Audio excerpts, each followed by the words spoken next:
Hey friends, it's Bobby. So I have a couple questions for you, especially if you have a sweet tooth. So which do you like better, Snickers or Milky Way? Or do you like Crunch or M&Ms? Or how about you like Twix or Starburst? I think out of all these candies, my favorite would probably be the M&Ms. M&Ms are so good.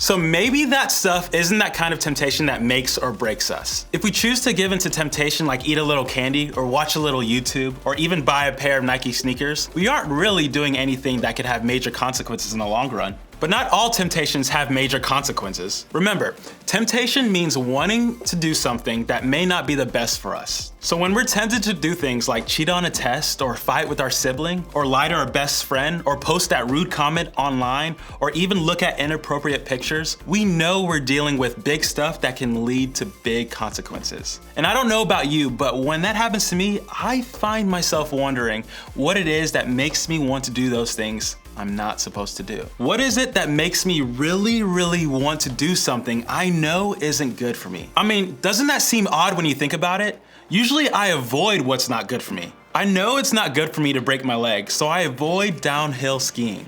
I know getting fillings for cavities hurts, so I brush my teeth every day. I do what I can to avoid the stuff that's painful or bad or unhealthy for me. So why don't I do the same thing when it comes to temptation? I don't know about you, but I struggle with this a lot. When I find myself tempted to do something that I know isn't good for me, it makes me wonder what is wrong with me. I mean, why can't I just get it right?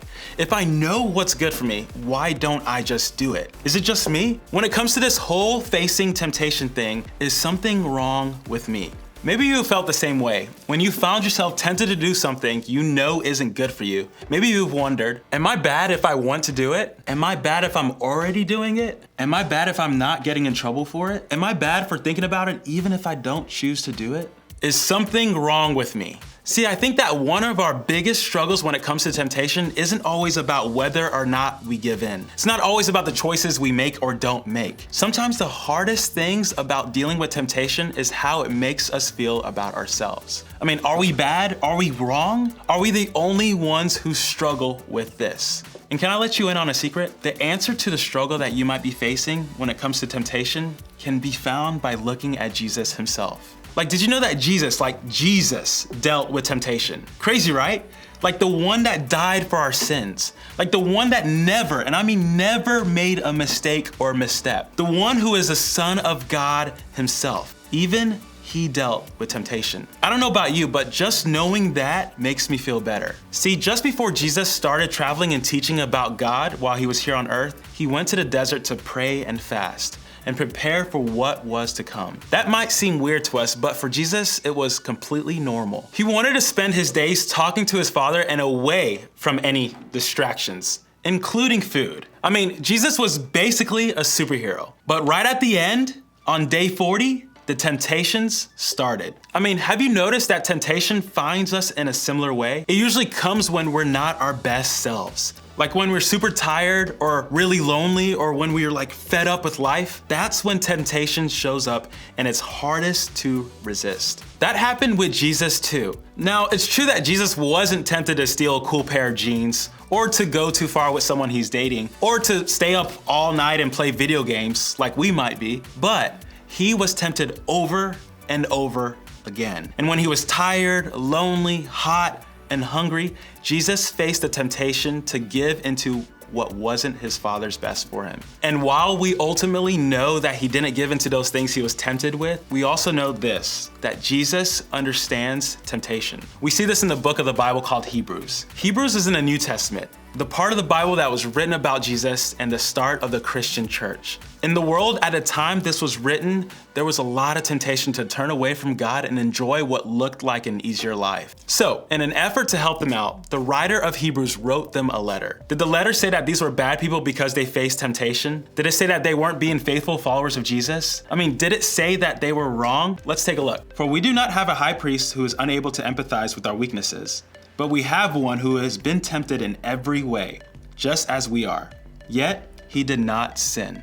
I think we need to break this down a little. The phrase high priest is used to describe Jesus here. The role of the high priest in the Jewish culture, where most of the audience would have come from, was to act as the middle person between followers of God and God himself. But when Jesus died and came back to life, he became the ultimate high priest, removing anything that would keep us from God. So when the writer said that we have a high priest who empathizes and understands our weaknesses and temptations, he was talking about Jesus. So, does temptation mean you're bad or wrong or not good enough? Not at all. Because the reality is everybody faces temptation. I mean, you, me, your teachers, your siblings, your parents, your best friend, even Jesus himself. Everybody faces temptation. And because of that, we can know that we're not failing or struggling or facing it alone when we deal with it. Remember, even Jesus himself faced temptation. And Jesus also never made any mistakes, not a single one.